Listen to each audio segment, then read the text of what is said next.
and welcome to episode 22 of the Tuesday Talk IU Athletic Podcast. Joined by Director of Athletic Communications Larry Dealman and Student Assistant Connor Kukowski. This is Sports Information Director Andy Alvarez, bringing you results and news from this past week's action and previewing the upcoming week ahead in Immaculata Athletics. We hope everyone is doing well with the blizzard that hit on Sunday. We are recording the show remotely from three different locations again, with the university being closed on Monday. Because Connor, you're over there at the university, but you're at your apartment on campus. Larry and I are at our homes. Larry in New Jersey, me in Pennsylvania. So how has the storm been for each of you? What you guys been up to and how you're surviving? We need spring and we need it now. This is getting old. We just got everything shoveled, whether here at home or on campus. We just started seeing grass again. And then Mother Nature said, yeah, you thought. So back to the wintry wonders of snow. I measured the lawn this morning. I took a ruler out or a yardstick and I measured about 13 and a half inches. Might take a couple days to melt. Hopefully we're not getting that Arctic freeze again. And hopefully the snow will be gone. It's the crunchy kind of snow this time. It's not the ice. Easier to shovel than last time. And got my car semi unearthed, but it's still kind of dug into the snow. So yeah, March 20th for the first day of spring needs to come like tomorrow. Yeah, this is just ridiculous at this point. I did my car this morning. It was a pain because I parked over by the baseball field, but they plowed over there, so I got piled in, had to dig my way out, so that was fun. Mostly just been sleeping pretty much. There's not really much else to do. But it doesn't seem as bad as last time. I will say that it's more fluffy snow than ice. And it's not like bitterly cold out. I'm still wearing my shorts, so at least there's that. Of course, you're wearing your shorts. Yeah, it was pretty quiet. I mean, it was kind of it seemed to be a dud at first, the storm. It was mostly raining most of the day yesterday. Then somewhere around 4 o'clock, it shifted to straight snow. I went out this morning clearing off the car. It wasn't bad. Moved it out of the space. So fortunately, I wasn't plowed in, which is good. But, I'm going to try to get out a little bit later, maybe try to get something outside the house or something like that at some point. But looking forward to spring. It was an exciting week in Immaculata Athletics. The basketball teams wrapped up the regular seasons. Track and field completed their indoor season on Friday. Men's volleyball returned after their 1 month hiatus on Thursday, and the men's and women's lacrosse teams played on Saturday. It'll be a busy week this coming week in athletics with the women's basketball team in the Atlantic East Conference tournament. They'll be hosting. They are the number one seed. It's in the tournament, so they'll be hosting any game that they play. Men's and women's lacrosse teams are scheduled to be in action this week, weather permitting. Let's get started looking at this past week's results, and I'll get things started with women's basketball. They wrap up the regular season at 22-3 overall, their second consecutive 20-win season, and a dominant 14-0 in Atlantic East Conference play. The first game of the week, they went down, got a gritty win down at Marymount. Same score as the game here, 63-60. Immaculata was down there on the road. It was kind of a playoff style game, even though there really wasn't any seeding for Immaculata to play for. They had already wrapped up the regular season title. Livy Etor caught fire from deep with 18 points, including three massive fourth quarter buckets. Carly Coleman didn't have the biggest offensive numbers. She still stuffed the sheet with 9 points, 8 rebounds, 7 assists, and 4 steals, and iced the game at the free throw line for the Mighty Macs. Riley Cassidy's transition three with a minute and 14 seconds left gave Immaculata a lead for good and flipped the momentum. Takeaway was when the game slowed down and the execution mattered, Immaculata was able to deliver in another key stretch of the game late. And you got good contributions from your veterans and also from a few of the freshmen with big contributions late in that game. Abby Grollo with a huge steal late in that game to help, close it out. So you got contributions from, a lot of different players. And then game two was, basically a total domination up at Pratt. You're playing to stay sharp. You're playing to finish the regular season undefeated. Obviously, not a whole lot against a team that hadn't won in the conference yet. It was kind of 3 days later from the other day. It was a completely different script against Pratt than it was against Marymount. Immaculata jumped out to a 30-5 lead in the first quarter and never really looked back after that.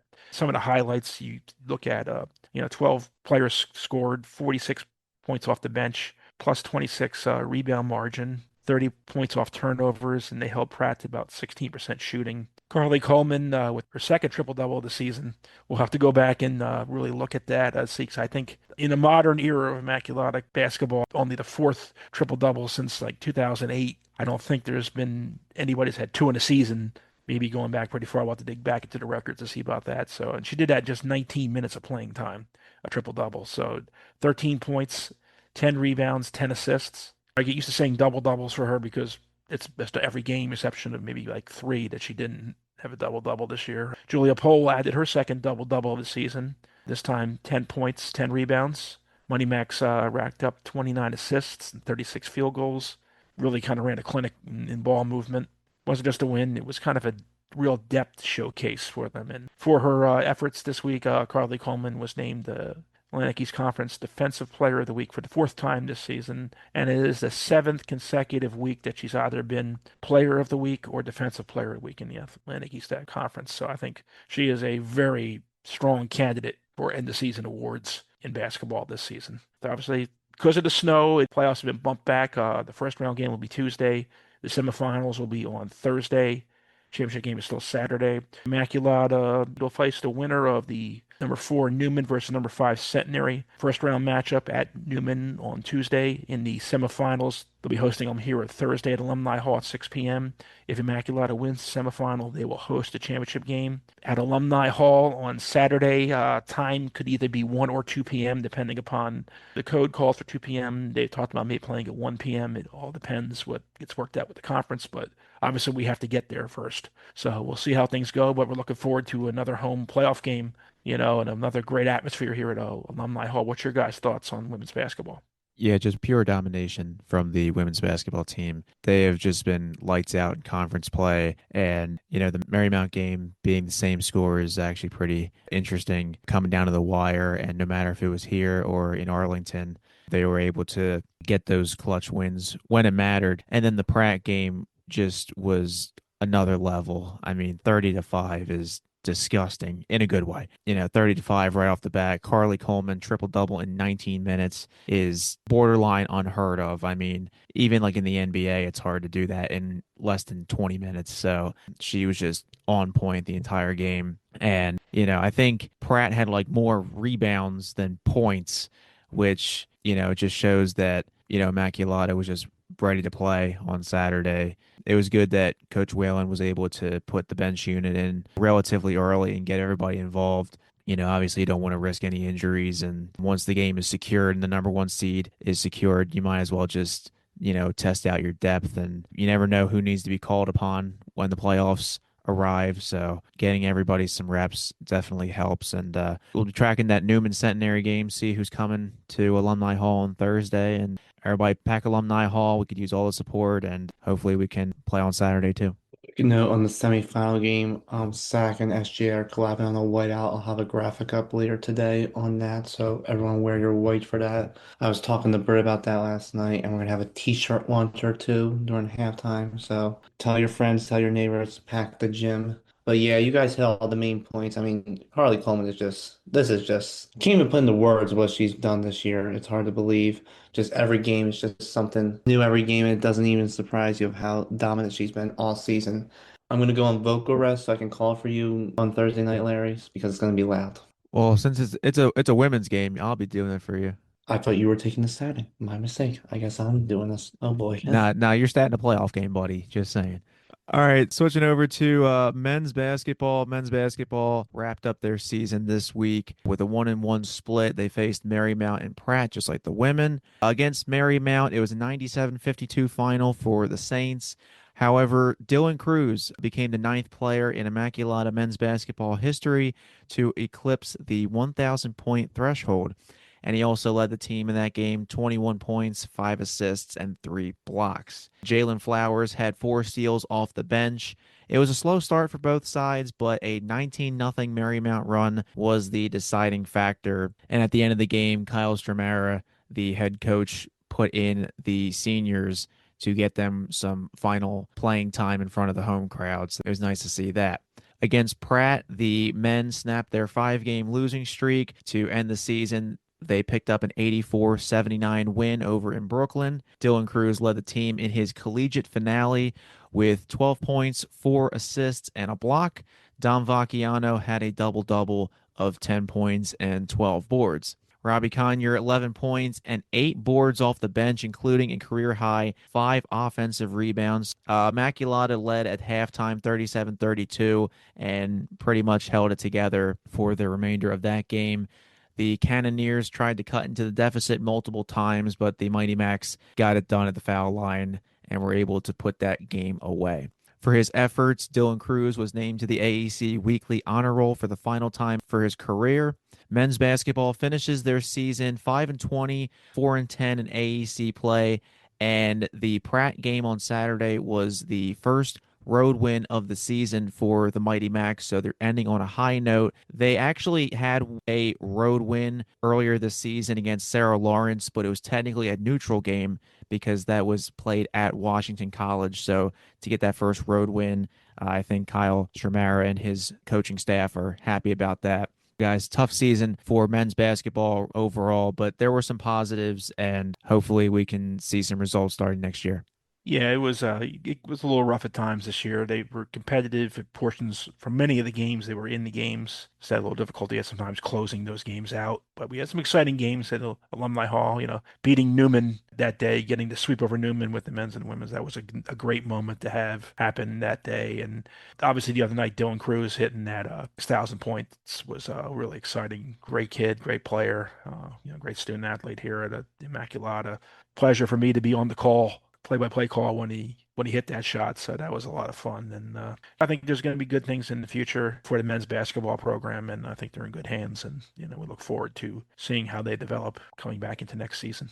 We started the season with that double overtime Moravian game at home. I mean, that was insanity. I mean, everybody was going off in that game, and we couldn't get the win in that one, but it was definitely a hard-fought effort, and it has to be one of the best games of the year. Yeah, that was tough, particularly being on the play-by-play for that one. I didn't have Colin with me yet on that one, so I was doing all the talking.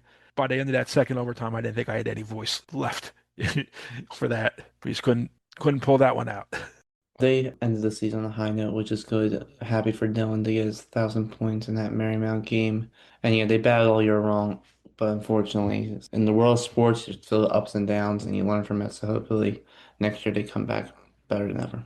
Men's lacrosse team returned to the field on Saturday. Finally, were able to get their first game in on home, playing the St. Vincent. It was a really good game. Went down to the wire. They were able to pull out the win late. Gives head coach Kent Snoddy his first career win. They ended up winning 7-6. Nick Sarator led the way with 2 goals, followed by one each from Jason Smarin, Aaron Headley, Ryan Gorman, Matthew Frame, and Jude Azarano. Smarin and Gorman each had 2 assists. Matthew Ludlow was outstanding in goal all 60 minutes, making 18 saves, and also tied with Seth Panowitz with the team high 6 ground balls. The game was tied 6-6 with kind of in the last minute of the game. St. Vincent had a possession. Matthew Ludlow came up with a critical save. The key point about that was he made the save and he did not cough up a rebound. He controlled the ball because there was a St. Vincent player standing right on the edge of the crease looking for a rebound. He was able to control it and give Immaculata that last possession. They smartly, obviously, got it over midfield, got the clear, called the timeout. And out of the timeout, Ryan Gorman started running around. As he was coming around the net, he kind of started getting taken down and was able to hit Jason Smarin with the pass. Smarin took a path to the net and beat the goalie for the game-winning goal with 9.6 seconds remaining in regulation. And then on the face-off, Brian Fuchs was able to just kind of tie up the draw and kind of close that out. But that huge save by Matt Ludlow really made the difference late. For his efforts, Ludlow was named Money Mac of the Week by the Sports Information Office, me and Larry. But then he was also named Atlantic East Conference Defensive Player of the Week. Jason Smarin was named to the Atlantic East Conference Weekly Honor Roll. The next up is they're supposed to be playing Alvernia on Wednesday at 4 p.m. at Draper Wall Stadium, weather depending. We're hearing there may be a movement on that game of site, but check gomightymax.com for the latest information on any game changes. Lacrosse is supposed to be home again on Saturday when they host Drew. Once again, check the website for any potential time changes with other events going on campus that day. We actually just got confirmation from Coach Snoddy that the Alvernia game on Wednesday is confirmed. It'll now be at Alvernia at 7 o'clock instead of being home at 4. That is now being moved. So from our original Wednesday schedule, the basketball game is now Thursday, and men's lax is at Alvernia. And then in a little bit, we'll talk about women's lacrosse and TBD on that game as well. Men's lacrosse was a great game on Saturday against St. Vincent, a team we've never seen before. It was a slow start for both teams. It was at 0-0, I think, up until maybe towards the end of the first quarter, I believe. Correct me if I'm wrong. But yeah, Jason Smearing get that goal with 9 seconds left was awesome, and he deserves that AC Weekly Honor Roll. And Ludlow was outstanding. He deserves that Defensive Player of the Week as well. So that was a good start for the home territory of men's lacrosse this season. I was very glad to see him get that goal. One, because good kid and everything of that. Good to see him get the win. But we were given that jinx up there in that press box. One of the game workers used the O word in the press box. There's an unwritten rule amongst the sports information and athletic communication staff that you never say the overtime word or the O word in the press box during a game. That's usually the jinx. That's either going to get you either overtime in lacrosse, field hockey, or basketball, or even fifth set in volleyball. You never say that at the table or in the press box. So we were fortunate they got that goal and we avoided the dreaded overtime. Yeah, it's the unwritten rule for us SIDs. Never say overtime. Never say, wow, this game is close. Never say, oh, this game's almost over. Mr. Kakowski low-key said something similar at basketball the other day. He said, wow, this game's pretty close so far. Yeah, just never say that for all of our student I'm athletes that saying are nothing Thursday night. Nothing. I'm saying so for all of our student athletes that work for us, we thank you for your continued support, but please do not jinx the game. All right, let's switch over to men's volleyball. Men's volleyball returned from their 1 month hiatus on their schedule. They had last played at Valley Forge on January 21st. They returned to action this past Thursday at Arcadia. The Arcadia Knights swept the Mighty Macs 3-0, but Josh McGurl led the Mighty Macs with 9 kills, and Noah Zunski was right behind with 7 of his own. Luke Dortenzo, the freshman setter, had 18 assists. McGurl and Zunski each had 10 digs, and Alex Corsones had 2 service aces. But the match was close, though, despite the sweep. The scores were 25-23, and then the second and third set were both 25-21 in all 3 sets. The team didn't give up. Arcadia is a tougher opponent. Then on Saturday, they hosted Ramapo. It was a 3-1 final in favor of the Roadrunners. The final scores 25-16. The Mighty Macs grabbed the second set 25-19. And then Ramapo got sets 3 and 4, 25-14, 25-21. It was a 10-1 run at the end of the second set that the Mighty Macs used to get that win. Josh McGurl and Noah Zunski again were the team leaders, each with 8 kills. Luke Dortenzo, second time this season with at least 20 dimes. He had 22. Jordan Brown with 2 solo blocks. And JP Farrelly had 8 digs at the libero position. While Andy and Connor were outside at lacrosse, I was doing volleyball. And I can definitely say the Mighty Macs battled hard throughout the match, but it was apparent that Ramapo had a lot of depth. And the Mighty Macs, although they did almost force a fifth set, they were down 23-21 in the fourth set. And I was thinking in my mind, I'm like, are we going to this fifth set? It was definitely interesting to see that, if they would have forced that fifth set, how they would have done.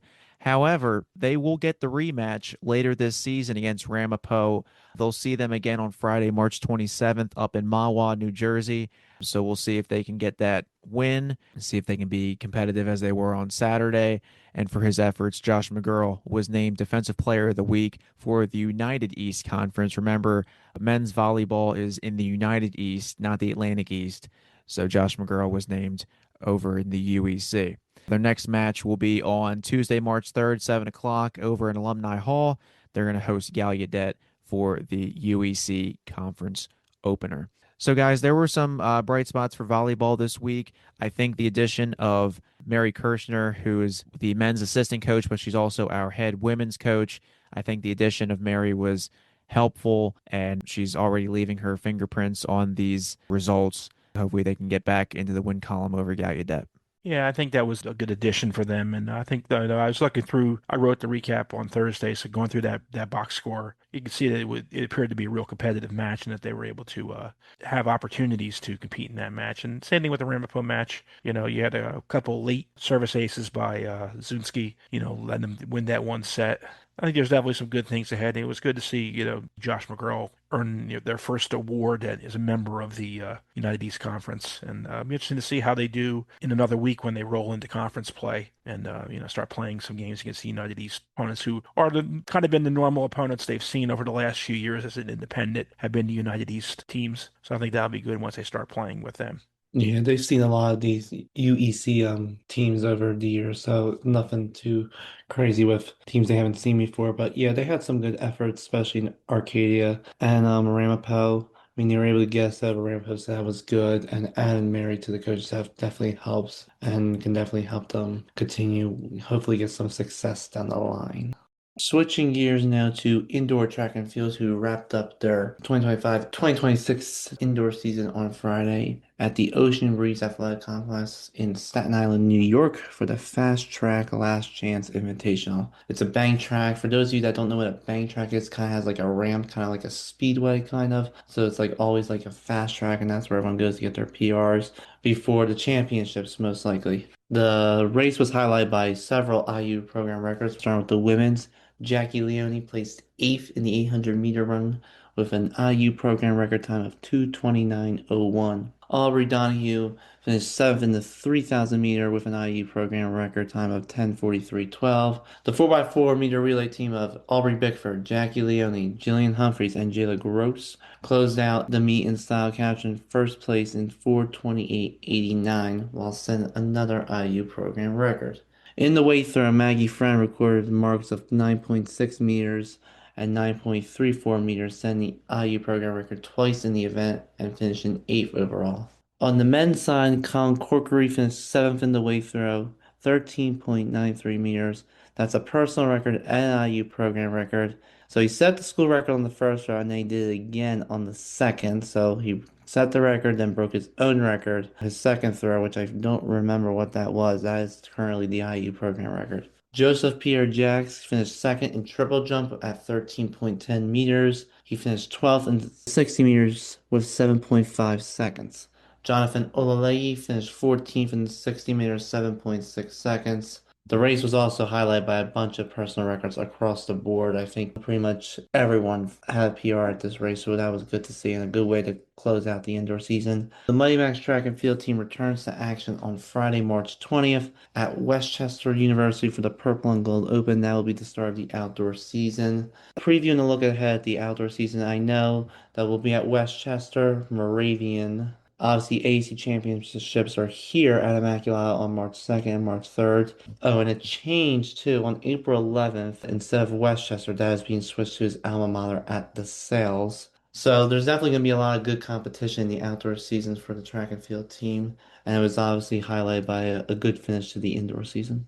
Yeah, it was a good season for the track and field teams on the indoors. Obviously a lot of records were set this in the different events this winter, and I think it'll be a good event coming up. I think you might have said March 2nd inadvertently for the championship. That's May 2nd, a little early for Oh, outdoors yeah. for the May 2nd. No, we are not hosting championships here this weekend. yeah, that would be a little cold and a Yes. little snowy out there for some of the events. But you could use the snow as a extra foam pit in some areas, I guess. I don't know. Man, if we were hosting championships this weekend, that means Andy and I are seriously behind the eight ball with preparations. So thankfully, Yes, they're May 2nd and May 3rd, everyone. that's better. Atlantic East Track and Field Championships Sun at better be out that Copskey. weekend. No wintry of anything. Yes. But yeah, some great records this indoor season. Plenty of times that Coach Murray was telling us that there was IU or personal records. As Jayla Gross told us a few weeks ago on the podcast, she said indoor is a great segue or a great preparation kind of for outdoor season. I wouldn't necessarily call it like just a glorified preseason, but it's definitely a good segue to get to the outdoor season and get back into the elements. So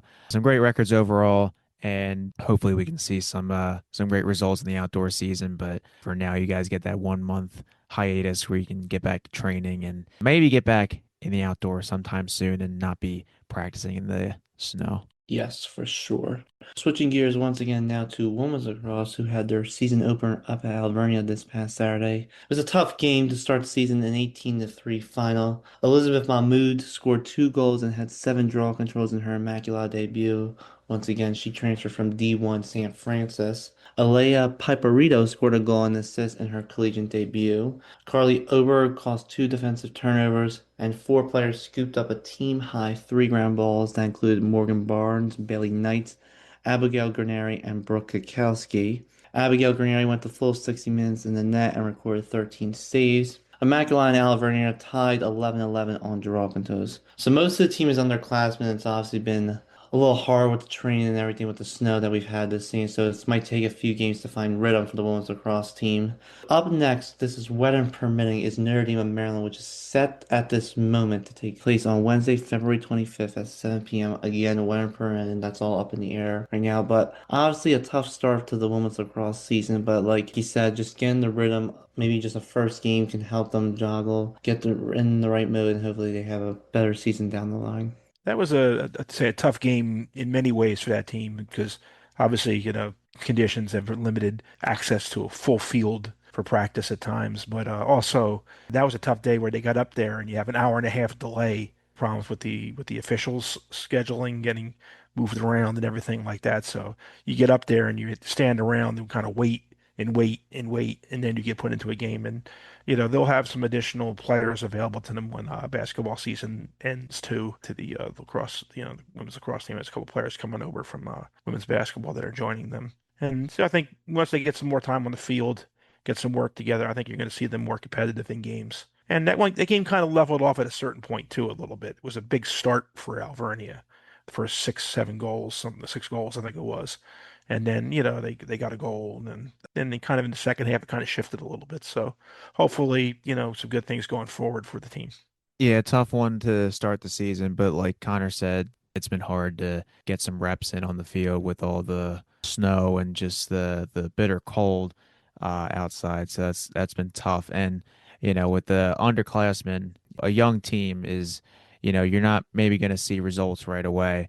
Hopefully, once they get their feet wet with a couple games, they can kind of find that rhythm and start stacking some wins. But Elizabeth Mahmood in her first game at Immaculata, starting off with 2 goals and 7 draw controls. They'll probably be leaning on her for most of the season, and hopefully the rest of the team can do that well. On top of that, as you said, with the Wednesday game, weather permitting, we'll see if that game gets played or moved or whatever. But hopefully we can get that in right now. All right, switching over to baseball. Yes, we are back on the diamond and pretty much one of the last sports besides softball, which we'll get to in a second, to kickstart their season. So, baseball is starting their 2026 campaign on Saturday at Shenandoah for the Mr. V Memorial Tournament. They will be down in Shenandoah, that is Winchester, Virginia. They will take on Shenandoah along with Oswego State and Piedmont. The Mighty Macs went 13 and 27 and then 7 and 8 in Atlantic East Conference play last season after winning 3 straight conference championships. So 3 straight championships and then a bit of a down year last year. You can't win them all, obviously. So the Mighty Macs looking for a bounce back year. Home opener as of right now, again, depending on the fields are clear by them. Next Tuesday, March 3rd, against Swarthmore. Make sure to come out to the baseball stadium and see your Mighty Macs in action. They have, I believe, 2 home games next week. Plenty of action to be played. And a good amount of returning players from last year and some upperclassmen, as well as many new faces, especially with the pitching rotation. I know Coach Copskey, I was talking to him, and he said they have a lot of pitching depth and freshmen. So they have plenty of arms that'll be battle tested and keeping their guys fresh throughout the season. Guys, it should be a good season, and they have a lot of tough opponents. We had a good conversation with Coach Kopsky in our interview this week, and they're going to play a lot of tough opponents, a lot of ranked opponents, and hopefully we can see some wins, and especially as we get into the postseason. Yeah, that was going to be a good interview coming up with Coach Kopsky. But yeah, it's a good chance to get the season started for them. Go down to Winchester. Like we said, it is a place that they're very familiar with. 2023 down there for regionals, and then in 2024, that's where they won the conference championship for their third consecutive one. And then, fortunately, last year that's where their season ended last year too in the conference tournament. But yeah, but it's gonna be a good place to get a start to go play some good opponents. And then they're going to have a busy schedule before they head to Myrtle Beach coming up pretty soon for the spring break trip. And, all preparing for, yeah, I think it's March 20th. they open up conference play with Marymount. Should be a good season. Looking forward to, them competing again for, another shot at another Atlantic East Conference title. It is amazing we're talking about baseball with a blizzard that currently just hit us last night. So that is in and all of itself a little crazy. But yeah, you got a lot of returning players this year that definitely want to look back to take that AEC title back from Marymount again this year. And yeah, Shenandoah is a place they are no strangers to. They started their season there last year as well. So they're just going picking off where they left off, and they're gonna have some good opponents to start the season. It's gonna be a tough non-conference schedule and even a tough conference schedule, but it should be exciting as we get into warmer temperatures, hopefully. And moving on to softball, the Immaculata softball team will be hopefully starting their season on Saturday with a scrimmage against Salem Community College. Obviously, that's going to be weather depending how the field is. New head coach Alexa Peterson takes over the program this year, and they're scheduled to start their regular season next Tuesday, March 3rd at Penn State Brandywine, and Penn State Brandywine plays off campus at the Maple Zone in Chichester. Turf fields down there. So Penn State Brandywine won the United East Conference their first year in that conference last year. So that's a good start. It's always been a good battle with those two teams. It'll be good to see them get going. Hopefully they could get some time in on the field soon and be ready for a which should be a good season. You got a lot of strong players coming back, like Carly Karcher. You have Riley Martin. They're going to be big parts. I think you're going to see Alexis Andrade is going to feature be as a bigger role. Obviously, you have Madison Formica, who was a strong hitter in her freshman year for the team. So you got some good players on the team this year. Nadia Boya is going to be one of their better pitchers this year. You have some good players. Yeah, should be a good season for softball. You mentioned a lot of returning players. Riley Martin, Emma Pinto, and Carly Karcher are going to be the seniors this year that the team relies on most of all. Karch always has the big personality whenever she gets in the batter's box with the Just Wanna Rock walk-up song, so she always brings a lot of energy to the game. You also have a big freshman class coming in too that we had on media day, and they're filled with personality, so I think that's going to help the team chemistry a lot. And obviously, it's exciting with Alexa Pearson taking over this program. She's from Westchester, so she has a lot of experience in the sport. So it's going to be exciting times for softball. It should be a good season for softball, as you guys said, with Alexa coming in from Haverford and taking over the program and a lot of returning faces. One player that we should make a note of, as we did with lacrosse with Elizabeth Mahmood, is Kaylin Kuster for softball. She is a transfer from Widener, and she was actually one of their best players last year. She, as a freshman, she started pretty much all their games and was one of their best hitters. So the fact that she's transferring to Immaculata, I think she should be on our radar as well. And hopefully she can be one of our top hitters and fielders. And we'll definitely take a look at her as well as the rest of the team. So hopefully we can get back on the softball field relatively soon. We won't really see them here for a while. Their home opener is until like March 26th against Ursinus. So we have a while, but the season's starting next week again, weather permitting. Hopefully get them started, and then we're still waiting on flag football. It's the only other sport that really has not started yet, but should be fun times here in the spring. I think now would be a good time to bring in our guest. So we'll be back with Immaculata head baseball coach Josh Copskey after this quick break on the Tuesday Talk IU Athletics podcast.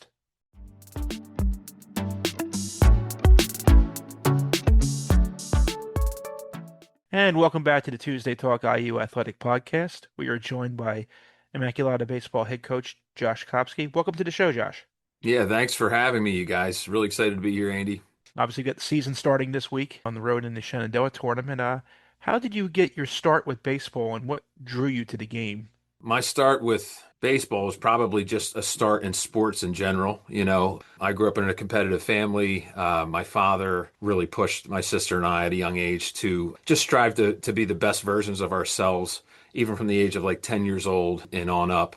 I was fortunate enough to get somewhat highly recruited in baseball and played at the, collegiate level. And from there, I was able to take some of the skill sets I had learned from my high school coaches and from my college coaches and kind of dip into coaching at the high school level, Legion level, and then got my first break coaching college baseball. And I think that was in the year 2013, where I was an assistant coach at Rutgers University Camden. And that kind of segued into a head coaching job in 2017 at Penn State Abington, and then fortunate enough to get this job here at Immaculata just right after that tenure there. So, what originally drew you to coaching baseball, and how did your journey lead to Immaculata? What drew me to baseball, again, I just love sports. I happen to be a pretty good athlete in basketball and in also the sport of baseball. I particularly like pitching, which is what I ended up being as a college student. And in that part of the game, you're paying attention and you're involved in almost every single piece of the game, from the tempo that's set to the feel of the game as you have to adapt from inning to inning and even pitch to pitch. So I like that part of the sport. And I think that's kind of why I enjoy coaching, because you get to be a part of, all the intricate details of the sport. You get to be a part of what's going to happen in three plays. You're thinking that, and that could change in any variation from pitch to pitch. So, I think they all kind of tie together, that first question and this second question. And I ended up at Siena College. It was a very beautiful school. When I visited up there, the student athletes that were up there, the guys on the team, they took care of me when I came up on a visit and just kind of fell in love with it. Got a really good offer there. I received a full scholarship, which really helped my parents out. I just love to compete, and baseball happened to be that sport that I was able to compete at the next level beyond high school. So, what would you say? How would you define the identity of Immaculata baseball? Yeah, that's like a two-part question to answer for me, Larry. Our program itself, right? I'd like to think, when defining the identity of our team or our programs from year to year, it's built on discipline. We do our best to ingrain discipline in our student athletes, toughness, mental toughness, more so than physical toughness, to prepare our guys for whatever adversity they see on and off the field. Accountability, right? That's part of our identity, is being accountable, not just for ourselves or each individual player, but for them to hold their teammates accountable as well. So if they were to see something, to not be afraid to have a voice and tell everyone or whoever they're talking to that this is what we're trying to strive to be at Immaculata Baseball, or with Immaculata Baseball. I like teams. I like our program to identify with playing very hard, playing very smart, playing aggressive, and playing for each other. But overall, the big piece is, a lot of these guys, they're not going to go on to play at the next level. You're lucky if a percent of any of these guys get to play at the next level. So we want to really strive to develop our guys and have them become men of character, because 98% of them are going to be fathers or husbands or someone in a different field where they're going to be leaders of some sort. So it's kind of neat at this level. They're kind of formative in that way, where we can ingrain these pieces of identity. Obviously, you guys are now a couple years removed from the three championships you had last season. You guys got to the playoffs.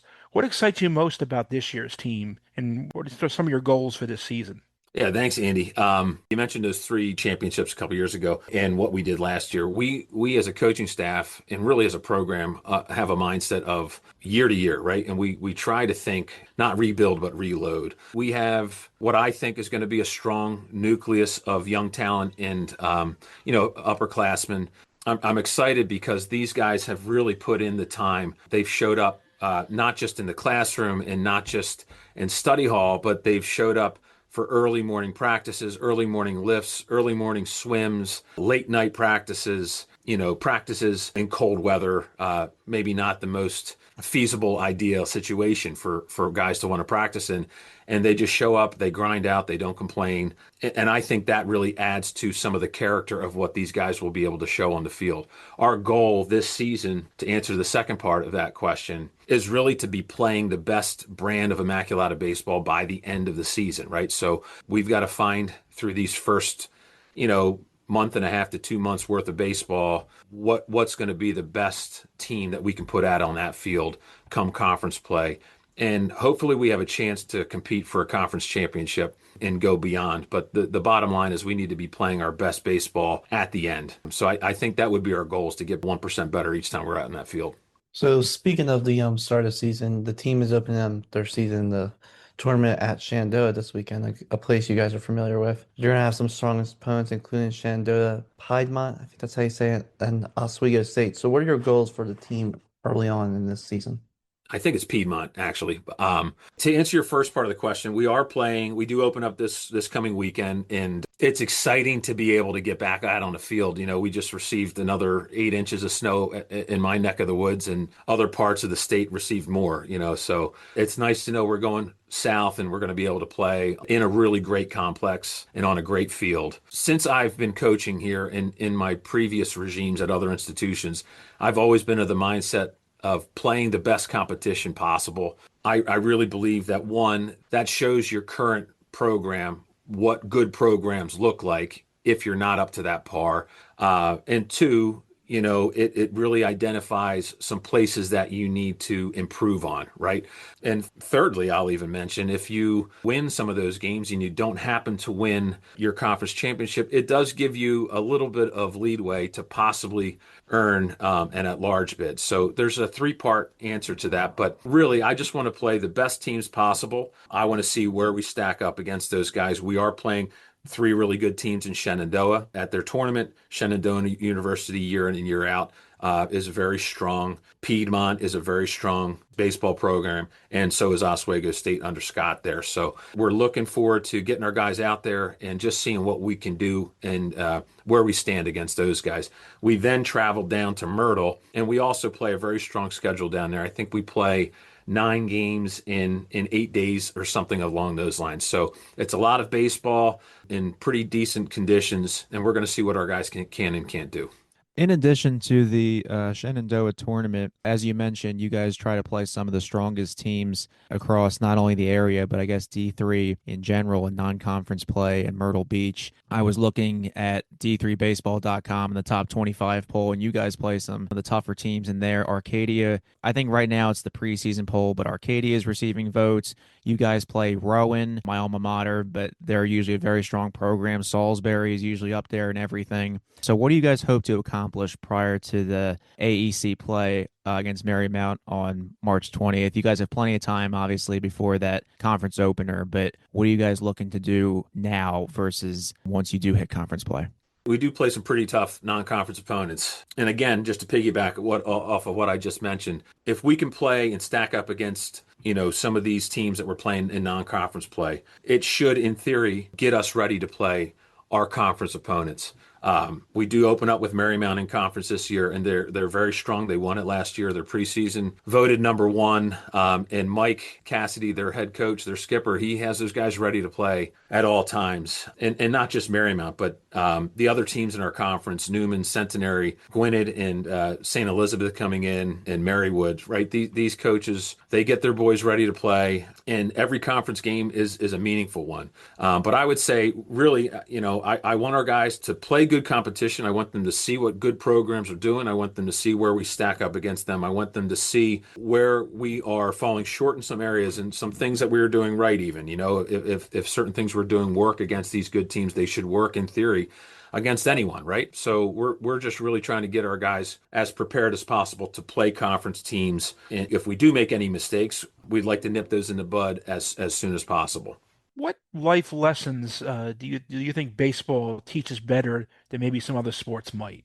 Oh man. Well, you guys all know this more than well, as well as me anyway. The sport is just built on failing, As a hitter, you're going to get out 7 times out of 10. You've just got to really have a good mental fortitude to handle playing this sport. We do a great deal of mental coaching and preparation in chalk talks and even just in talking to our players throughout a practice or a game. It's almost like you have to have the mental capacity to say, so what? Next pitch, that was a bad call by the umpire, or I swung at a pitch I shouldn't have swung at. I missed a sign. I didn't throw the pitch where I wanted it to be. If you have the attitude of, so what, next pitch, you've got a better opportunity to be in the present moment, as opposed to dwelling on something from the past.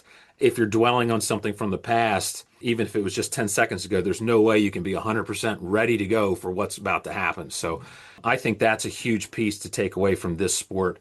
And just being able to deal with the adversity of losing and bouncing back. So there's some resilience that's built up in our sport. And it's also really fun to compete, right? We talked about the intricate parts of the game earlier. From pitch to pitch, if you're locked in as a player, whether you're an infielder, an outfielder, catcher, pitcher, coach, you're just really, paying attention to different things that can happen from pitch to pitch. And to have the ability to stay that locked in and that competitive throughout the course of a game, it really speaks to, the type of person you are and the character you're made of.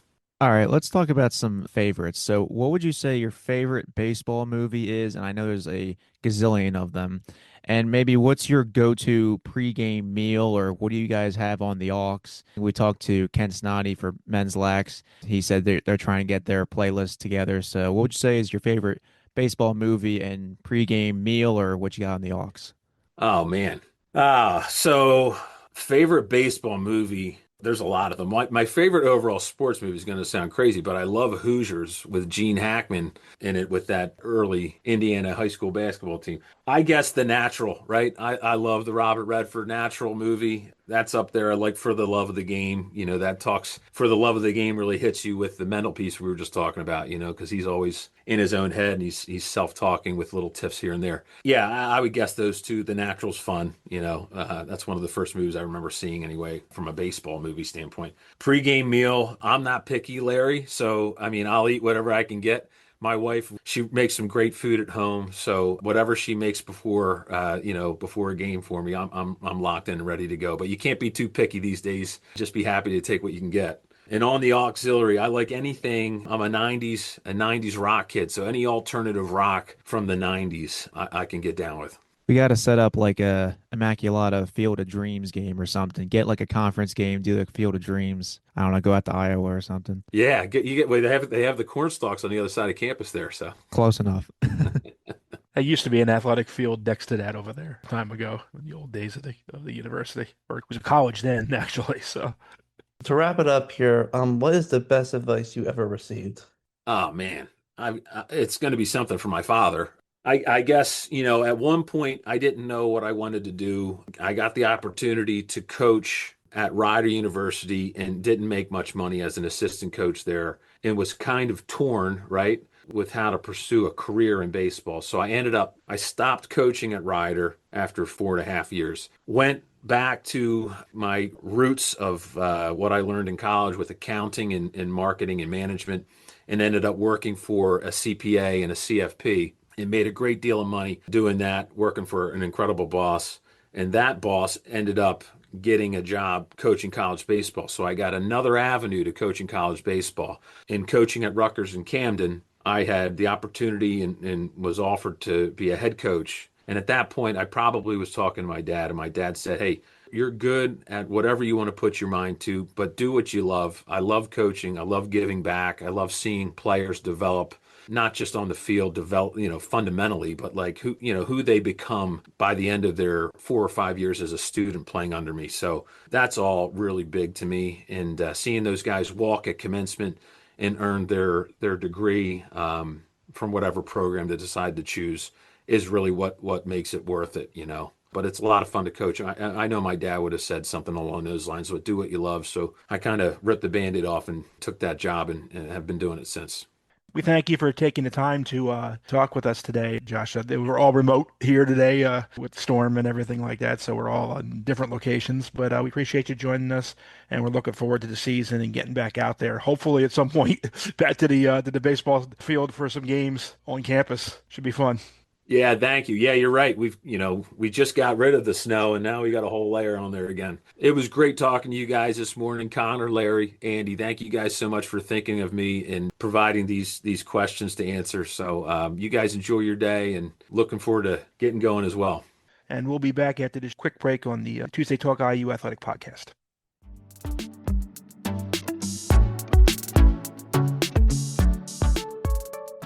Welcome back to the Tuesday Talk IU Athletics Podcast. That will about wrap things up for this week. Hopefully, we'll be bringing some exciting information ahead from the results of this week's games. Hopefully, talking about possibly, hosting another big game on campus on Saturday, and maybe some good results that come from that. Hope you'll join us next week on the Tuesday Talk IU Athletics Podcast. Roll Max.